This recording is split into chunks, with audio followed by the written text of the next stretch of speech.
Você vai precisar ter tudo isso consolidado em seus conceitos. Se gostou, dá um like. Tome nota, pois os verbos são um dos assuntos mais importantes e mais extensos para estudar.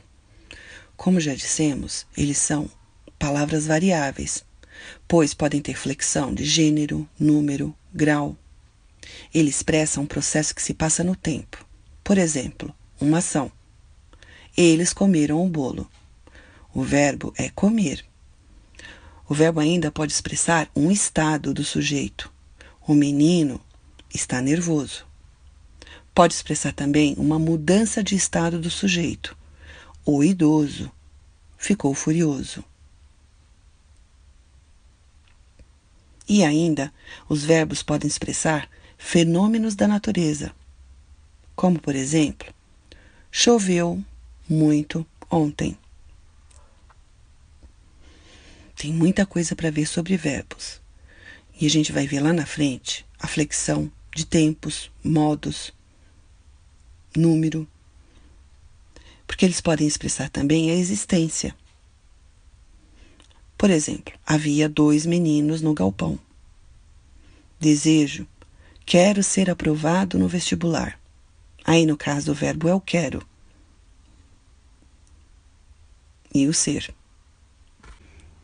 Modos verbais. Nós vamos olhar as conjugações dos verbos.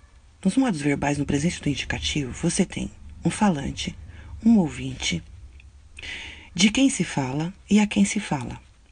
No modo indicativo, você tem a conjugação dos verbos no presente, no passado, no futuro. Então, nós temos o verbo, o modo do verbo e o tempo verbal, que é a conjugação. No presente, nós temos fatos permanentes. Por exemplo, a Lua é um satélite. Nós temos também no presente do modo indicativo ações do cotidiano. Um exemplo, acordo cedo todos os dias. Temos fatos futuros. Por exemplo, falo com você amanhã. Repare que no presente do indicativo, nós temos verbos de diferentes formas. Eles podem ser defectivos, anômalos. Mais à frente, nós vamos estudar todas as formas de verbo e conjugação. Anota essa dica sobre o estudo dos pronomes. Dando continuidade, nós sabemos que eles representam as pessoas do discurso.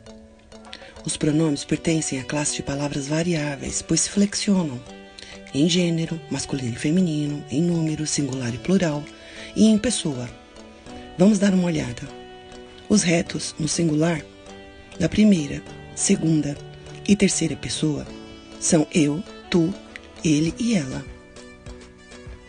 No plural, primeira, segunda e terceira pessoa, nós, vós, eles e elas. Na mesma linha do singular, primeira pessoa, o que você usa nos oblíquos é me, mim, comigo. Segunda pessoa, te, ti, contigo. Na terceira pessoa, se, si, consigo, o, ou, lhe.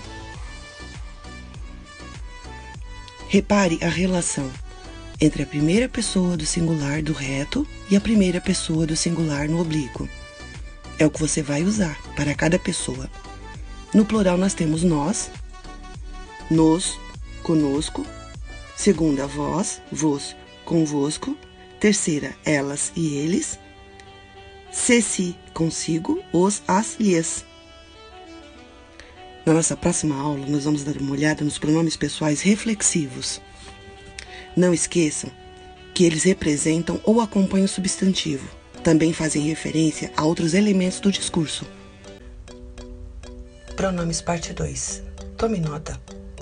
Os pronomes pessoais do caso reto são eu, tu, ele, ela, nós, vós, eles e elas. Nas suas provas, eles vão atuar com funções de sujeito, predicativo e vocativo. Tome nota. Os oblíquos atuam como complementos e se dividem em átonos e tônicos. São eles: os átonos me, te, se, lhe, nos, vos, o, a, os e as. Já os tônicos são mim, ti e si. As bancas de vestibulares cobram muitos pronomes pessoais reflexivos. A partícula se é uma característica deles. Tem função de complemento do verbo. Por exemplo, ele feriu-se. Cada um por si. Traga os cadernos consigo. No caso aí, o se, o si e o consigo são os pronomes. Tome nota. Como estudar português e por onde começar? No ensino fundamental 1, você estuda a ortografia, que é escrever corretamente. Você começa, nos seus primeiros passos, a entender que orto é escrever certo e grafia é grafar corretamente. Quando você estuda a fonética e a fonologia, você vai estudar a pronúncia das palavras, porque você estuda os sons delas. Na morfologia, você aprende a classificar as palavras, para só então dar um passo para estudar a sintaxe. Lembra que na classificação nós estudamos os verbos, os artigos, os pronomes. Fizemos uma pequena revisão, você deve aprofundar. Na sintaxe, você vai estudar a função das palavras, de forma linear. Na semântica, você vai estudar o sentido das palavras. Isso vai te ajudar com interpretação, compreensão de textos, vai te ajudar na elaboração de redações. E na literatura, você estuda os clássicos da literatura. Redação nota 1000. Língua portuguesa e redação correspondem a mais de 50% da sua prova. O resto são as suas disciplinas. É importante que você estabeleça um cronograma de estudos, dando importância à produção de textos, determinando dias, datas e horários para você produzir os seus textos.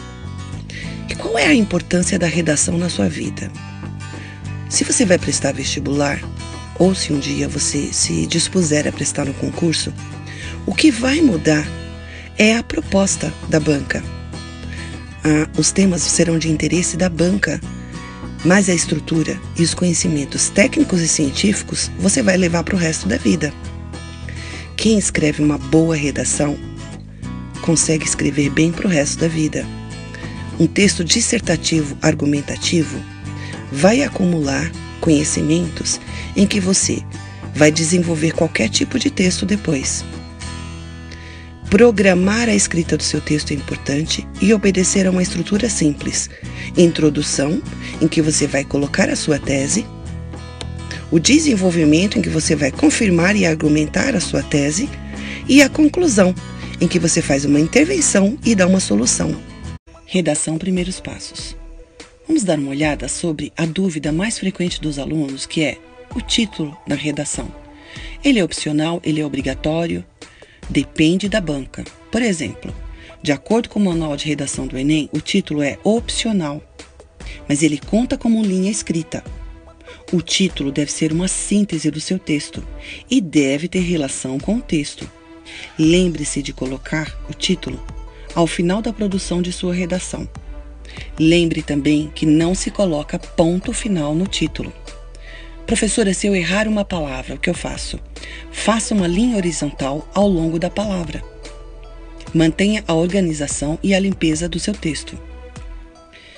As bancas querem o domínio da língua da norma culta, que você compreenda a proposta a partir dos textos motivadores, que você selecione, organize e interprete as informações de acordo com os textos motivadores. Ao final de sua redação, o mais importante é que você deve apresentar uma intervenção. Lembra que onde eu falei sobre as dores das sociedades, você tem que apresentar uma solução para aquele caso.